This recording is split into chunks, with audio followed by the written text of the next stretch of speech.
Hello, Big Brother fans. Double eviction night. I don't have a whole lot to say about it, but I am gonna ask questions at the very end before I get, before I give the spoiler.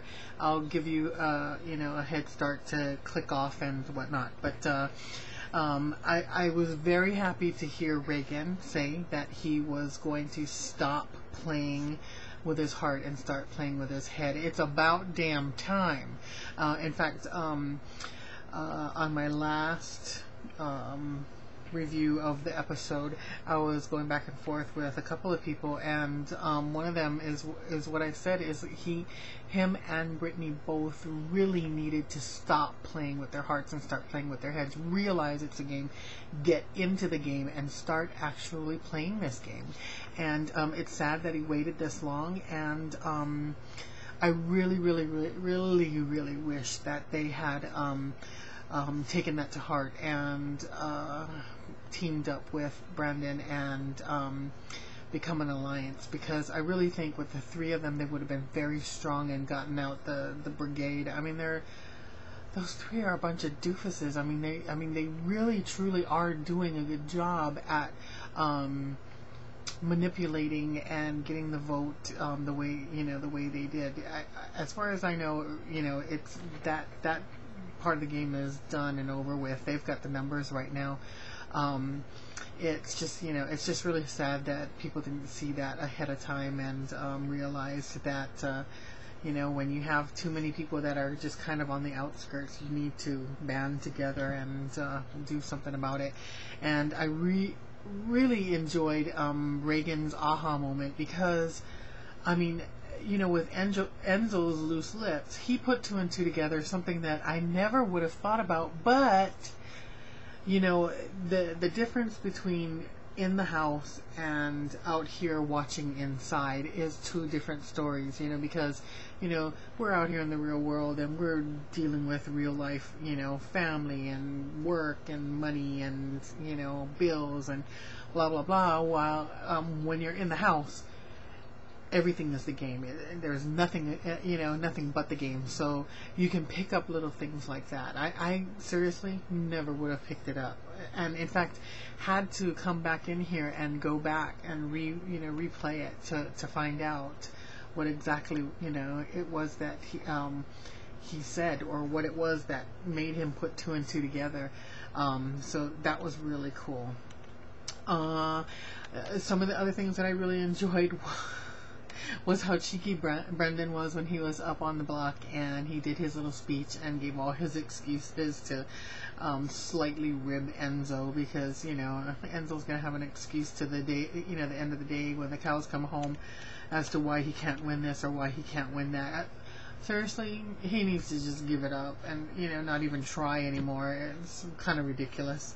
I thought that was funny, and I also enjoyed the fact that at the end, Reagan had everybody stand at the wall and say, let's give the guy his due, with Brendan's picture turning black and white.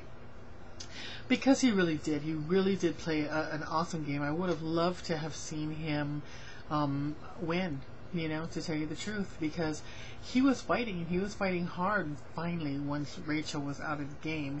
And I'm glad that that Julie Chen brought that up with him, that his game changed, and he was better able to do the social part of the game. So I really would have enjoyed seeing him go even a little bit further, but like I said, unless he had done an alliance with Brittany and Reagan, he wasn't going to get very far at all. The last thing actually, was I had to go back and hear exactly what it was that Matt said that Julie Chen told him, FCC rules, we can't, evil succubus? Seriously? I think she might have misheard him, because evil succubus really isn't anything that I could see that the FCC would put any rulings out on. Ridiculous. Anyway, now is the time that if you do not like spoilers, for you to go away, and hopefully you've clicked the X, because we're going to start right now. The newest HOH is Lane. So My question is, this is going to be very, very, very interesting because, you know, he likes Brittany. Brittany said, I'll kill you, you know, if I find out that you're in an alliance with other people. And, yeah. So, I mean, it's a guarantee that Reagan's going to go up on the block. I mean, there's no ifs, ands, or buts about that. He's going up. It's just going to be interesting to see who they're going to put up against. You know, are they going to chance putting one of the brigade members up against, you know, against him? Because, you know, who knows how Brittany is really going to, you know, really going to vote. And then, so at that point, it would be Lane can't vote. Two people, you know, on board can't vote. And so it would be, if he doesn't put Brittany up and he puts a pawn up, it would be Brittany and, let's say, Hayden, you know. And what if Brittany splits it up? You know, it's going to be Lane having to do that final push and get out. So that, you know, it'll be really interesting to see who he puts up, because, you know, there's always that chance that Reagan can pull it out again and pull himself off, and then what's going to happen? You know, it's like, yeah, this is going to be a very interesting week. I cannot wait. I think that's it. I look forward to next week. Pretty much they'll do an update. I'm fairly certain that they'll do an update, hopefully on Sunday. Yeah, I'm guessing on Sunday for when Matt and Brendan arrives at the house, because, oh my God, we're going to hear some Rachel screeching. Okay, you guys, have a good one, and we'll hopefully see you on Sunday.